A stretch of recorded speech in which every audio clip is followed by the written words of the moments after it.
Sejumlah negara merespon invasi Rusia terhadap Ukraina. Sejauh ini, Ukraina telah mendapatkan dukungan dari NATO dan sejumlah negara di luar organisasi militer terkuat di dunia itu.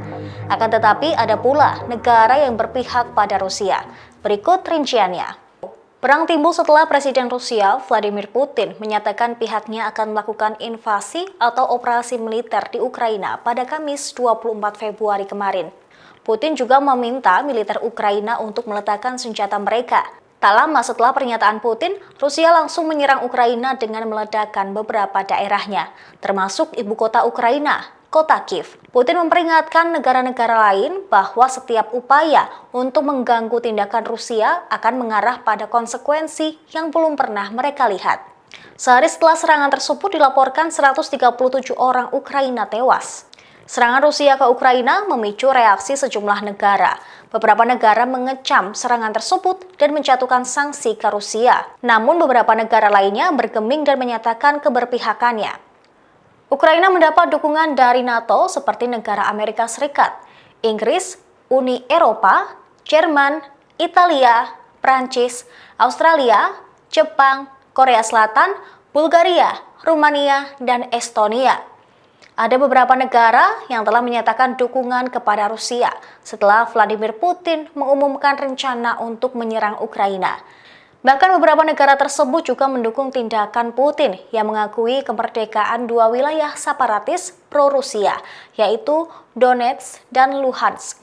Berikut beberapa negara yang dimaksud. Yang pertama ada Kuba, Suriah, Nicaragua, dan Venezuela.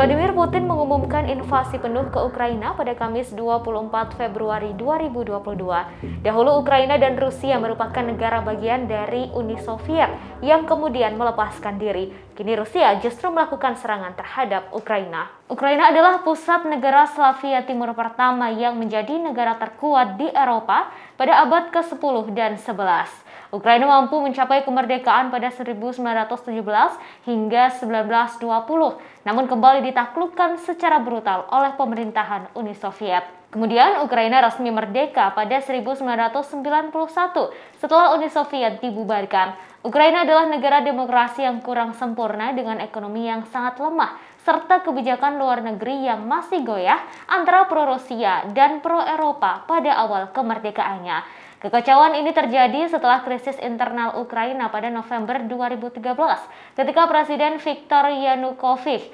menolak kesepakatan untuk integrasi yang lebih besar dengan Uni Eropa. Hal ini membuat kekacauan di mana-mana hingga banyak pemberontak yang muncul. Sampai akhirnya Rusia secara terang-terangan menginvasi Ukraina Timur untuk mendukung pemberontak. Dari insiden ini, banyak yang kemudian bermuara pada sejarah dominasi Rusia selama berabad-abad di Ukraina. Negara ini kurang lebih terbagi rata antara Ukraina yang melihat Ukraina sebagai bagian dari Eropa dan mereka yang melihatnya secara intrinsik terkait dengan Rusia.